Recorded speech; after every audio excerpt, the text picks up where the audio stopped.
আসসালামু আলাইকুম প্রিয় দর্শক, আমরা এখন আছি কুয়াকাটা সমুদ্র সৈকতের মেরিন ড্রাইভের পাশ দিয়েই আমরা আমাদের বাইক নিয়ে রওনা দিচ্ছি। অসাধারণ সৌন্দর্য, অনেকে আসলে জানেনই না যে কুয়াকাটাতে ওইখানে কক্সবাজারের মতো মেরিন ড্রাইভ হচ্ছে। এই মেরিন ড্রাইভের রাস্তা দিয়ে পুরো কুয়াকাটা সমুদ্র সৈকত পুরোটাই দেখা যায়। তার আগে একটি কথা আপনাদের একটু বলে রাখি, সেটা হচ্ছে সাগরকন্যা কেন বলা হয় কুয়াকাটা সমুদ্র সৈকতকে। নারীরা যেমন, কন্যারা যেমন নীরব থাকে, শান্ত স্বভাবের হয়, কুয়াকাটা সমুদ্র সৈকতও তেমনি।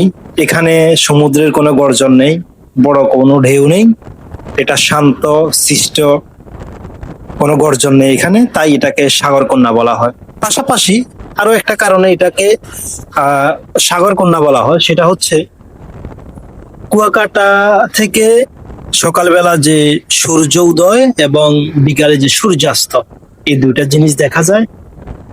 আহ, এই দুইটা জিনিসই দর্শকদেরকে, পর্যটকদেরকে অনেক বেশি আকৃষ্ট করে।